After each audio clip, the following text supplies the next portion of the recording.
IPL 2025లో Gujarat Titans top 3 ప్లేయర్సే match మొత్తాన్ని నడిపిస్తున్నారు. కెప్టెన్ శుభ్మన్ గిల్, ఓపెనర్ సాయి సుదర్శన్ అద్భుత భాగస్వామ్యంతో మ్యాచ్ని నిలబెడుతుంటే ఫస్ట్ డౌన్లో వచ్చే జాస్ బట్లర్ హిట్టింగ్తో స్కోర్ బోర్డును పరుగులు పెట్టిస్తున్నాడు. ఈ ముగ్గురు ఆటగాళ్లే దాదాపు జట్టు స్కోర్ బాధేస్తున్నారు.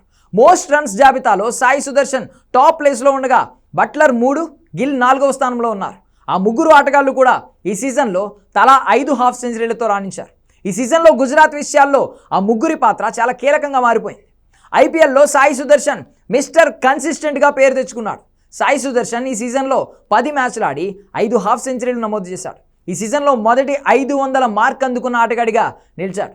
10 ఇన్నింగ్స్లలో 82 బెస్ట్తో 504 పరుగులతో ఆరెంజ్ క్యాప్ సొంతం చేసుకున్నాడు.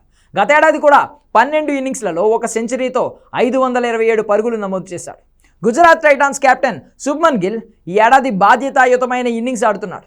90 బెస్ట్తో ఈ సీజన్లో 5 హాఫ్ సెంచరీలు నమోదు చేశాడు.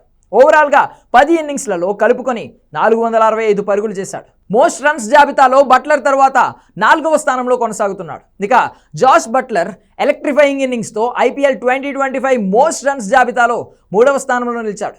10 ఇన్నింగ్స్లలో 97 బెస్ట్తో 470 పరుగులు చేశాడు. అందులో 5 హాఫ్ సెంచరీలు ఉన్నాయి. 169.06 బెస్ట్తో 78.33 యావరేజ్తో బట్లర్ కొనసాగుతున్నాడు. ఈ ఐపీఎల్లో 10 మ్యాచ్లు ఆడిన గుజరాత్ టైటాన్స్ 7 విజయాలతో 14 పాయింట్లను సొంతం చేసుకుంది. రాజస్థాన్ రాయల్స్పై చిత్తుగా ఓడిన సన్ రైజర్స్పై కమ్బ్యాక్ ఇచ్చి తామేంటో నిరూపించుకుంది. పాయింట్ల పట్టికలో ముంబై ఇండియన్స్ తర్వాత 2వ స్థానంలో కొనసాగుతోంది.